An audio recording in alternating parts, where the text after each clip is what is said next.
96.7 KCAL rocks. It is Patrick in the morning. Time to talk some sports with our guy, Pep. Big weekend coming up, Pep.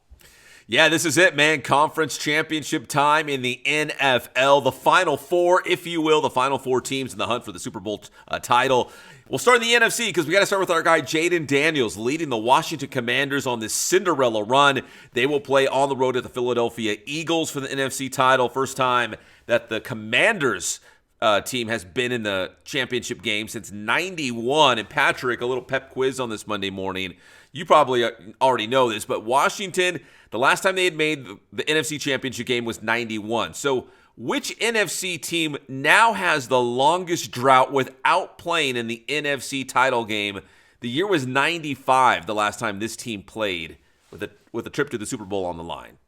The Cowboys? The Cowboys, man. You're right on. It's been forever. Yes. Yeah. Since we were in high school, Pat. Dude, that's how long ago it's been since the Cowboys have been that good. They haven't been that relevant, since Troy Aikman was roaming the fields, the triplets, right? Emmitt Smith and Michael Irvin and Moose Johnson and Jay Novacek. I could go on, but man, it's been a long time since Dallas has been good. So now they have the longest drought from playing in the NFC Championship game.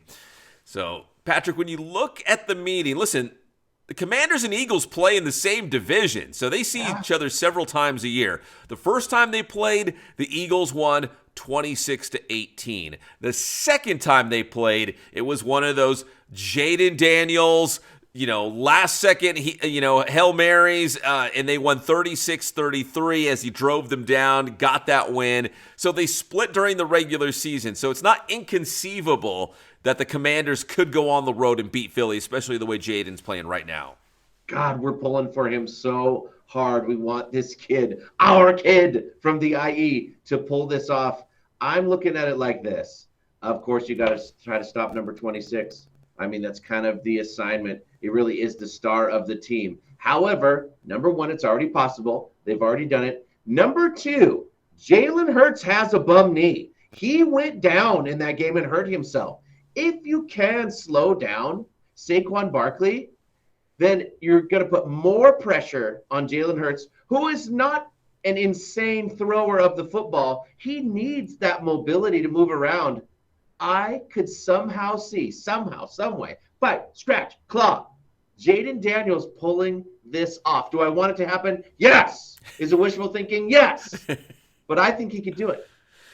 Yeah, I still think the Eagles are probably the better team if all things are even, everyone is healthy. But, man, this run by Washington is incredible. And I never count out Jaden Daniels in a game. I think we've all learned that by now if we didn't already. And here, let me throw this out here real quick, Patrick. You were talking about, Jalen Hurts hurting, maybe not being 100% for this game. The backup quarterback, or one of the backup QBs for the Philadelphia Eagles, is Tanner McKee from Centennial High School in Corona. What if, and he actually had a really good regular season game where he posted big numbers, and they were like, wow, he should probably be the number 2 quarterback on this Eagles team. Maybe he's that good. We just haven't seen a lot of him. So I'm just putting it out there. If Jalen Hurts was not 100% or something else happens, could we see Jaden versus Tanner McKee, like an IE battle out there? Wow, wouldn't that be something? And Tanner McKee does have a little magic in him. Yes. Of course, we're talking about Jaden Daniels, who has the most magic. But you never know. Could that upgrade the throwing of the football? Maybe. No, it could be. Is Hurts a better quarterback mobility wise if he's 100%? Yeah, but Tanner McKee, man, he can sling it. He's a great quarterback. So I'm sure Jalen Hurts is going to play. Like if he's even close to 100%, he's going to roll himself out there and play. But if something got worse during the game, just put that in the back of your mind if something goes a little sideways for the Eagles in this one. Crazier things have happened. Yes, they certainly have. All right, that's the NFC. Over in the AFC, we got the Chiefs and the Bills. Kansas City, obviously very polarizing. You either, I think, love them or I think you want to see them lose. I don't know if there's a whole lot in the middle. So if you're not a Chiefs fan, everyone's probably pulling for the Bills this one. The Bills will play on the road in Kansas City. Here's a weird stat, Patrick. So during the regular season, Bills quarterback Josh Allen is 4-1 against Chiefs quarterback Patrick Mahomes. So he actually does really well against Mahomes in the regular season. But in the playoffs, Josh Allen is 0-3. So it's been kind of flipped in the playoffs where Kansas City is really playing their best football. They always, like a cat, always landing on their feet. They always seem to find a way to win, especially in the playoffs. So we'll see if this is the year that Josh Allen finally gets over that hump and finds a way to beat Kansas City in the postseason. Not direct similarities, but there's similarities. We're wondering in the NFC, can Jaden do it? We're wondering in the AFC, can the Bills finally get the Chiefs? They've been waiting a long time for this. They have suffered. I feel the Bills are different. I also think, and I know there's a lot of people, did you see that poll that came out that said that America is suffering from Chiefs fatigue? Yes. They're just tired We're tired of it. Well. That normally means you're pretty successful on one hand. Yeah. But they have gotten very lucky this year, and I'm not just talking about the refs, the doink, this, that.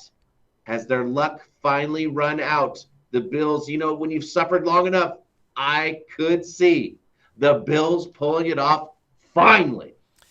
Yeah, there's something, I don't know, there's something different about this Buffalo team. And I'll go back to my Super Bowl pick, which was completely wrong. I had Ravens versus Lions in the Super Bowl. That was completely blown up. But I did say, I thought the Ravens were my Super Bowl favorite out of the AFC. But the team that had the best chance of beating the Chiefs in Kansas City at Arrowhead was the Buffalo Bills. So I'm pulling for the Bills. I think they actually have a legitimate shot, and I hope this is finally the year that Josh Allen gets them to the Super Bowl. When we picked our Super Bowl choices, I went ultra wild, and I went Buffalo versus Detroit. Well, Detroit, it didn't happen because of our boy Jaden Daniels, yes, which I don't mind at all. So half of my pick is still alive. The Bills and the Commanders. It would be amazing. What a weird Super Bowl, right? If that happened, but it could. We're on the verge of that, so we'll see. And Patrick, you mentioned the Lions, man. The Lions have had a great run the last couple of years, and people are questioning if they can continue that into the future, even though they still have, Dan Campbell is the head coach. They still got, a great young team. I mean, really good. But their coaches are being picked off because they've had so much success. Their offensive coordinator, Ben Johnson, is now the head coach of the Chicago Bears. And their defensive coordinator, Aaron Glenn, is the new head coach of the New York Jets. And Aaron Rodgers, is he going to be able to keep Aaron Rodgers, in Gotham, in the Big Apple? And of course, we're distracted by MCDC. We think that he can do anything. He's ready to bite off kneecaps. But the defensive and the offensive coordinator, they're a big part of these teams. Of course, Dan Campbell has to wear it when fourth down doesn't go the Lions' way. But they say a big reason for all that play calling and that attitude was Ben Johnson. So my goodness, he is losing like his defensive attitude guy and his offensive attitude guy. That could be bad for the Lions. Yeah, that's probably why Campbell had so much confidence and he felt like he could roll the dice. And to be fair to him, that's what he did all season long. It wasn't like, oh, I'm going to go for fourth down right now, even though we never do it. No, they always went for that was their thing. They were taking risks. And he loved it when it worked, and he wore it when it didn't work. So I give him credit. Yeah, absolutely, 100%.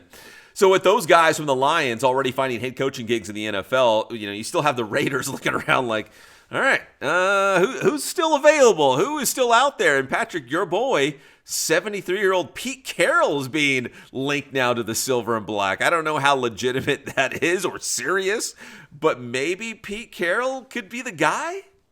I know all the USC fans are on my side. Yeah. I love Pete Carroll. And, you need a culture guy, and he would bring the culture and at least do something.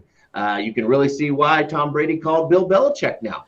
Yeah. Yeah, I mean, there's just not a lot of guys out there if you trying to get the right fits. Even someone said maybe, as we transition to college football, maybe Ryan Day, he won a championship now at Ohio State. Maybe he could take that next step in his coaching career and move on to the NFL. And the Raiders are certainly a job that's out there. They're pretty young, and they're going to have a high draft pick. So, but I don't know. If Pete Carroll, you either go super young with some up-and-comer, or maybe you go old school with a Pete Carroll out there who's 73. Pete Carroll, I like to call him Compete Carroll because he's into competing. Oh yes, yeah. No, he runs practice from what I heard like a young man, running around, chomping on that gum, slinging the football, so. Blasting music. Yeah, you. That's very Raider. Yes. So we'll see. And finally, going back to the Buckeyes, yes, Ryan Day and the Buckeyes finally won the national championship, beating Notre Dame in the finals. I do want to point out next year, Patrick, Ohio State will open up at home against the Texas Longhorns, and people are predicting that will be the number 1 versus the number 2 team in the nation to open up next season. It should also mark the official start of the Arch Manning era for the Texas Longhorns.